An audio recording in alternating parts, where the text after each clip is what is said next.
আচ্ছা ম্যাম, আপনি কি মিস্টার রয় চৌধুরীর বন্ধু? কে মিস্টার রয় চৌধুরী?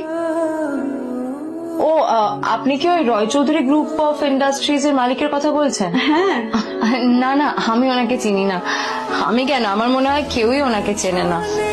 বড় বড় মানুষেরাই ওনা দেখা পান না।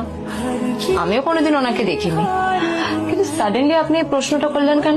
অ্যাকচুয়ালি ম্যাম, আপনার হাতের এই ফোনটা আসলে এটা ফোনের স্পেশাল এডিশন। এই কাটিং, এই ডিজাইন, এই লোগো, এটা চাল করা ইজ নেক্সট টু ইম্পসিবল। আর গোটা ভারতে বিক্রি হওয়া এই ফোনের সেকেন্ড পিস এটা, যেটা মিস্টার রয় চৌধুরী কিনেছিলেন। সেতুরে জিজ্ঞেস করছি ম্যাম, আপনি এই ফোনটা কোথা থেকে পেলেন?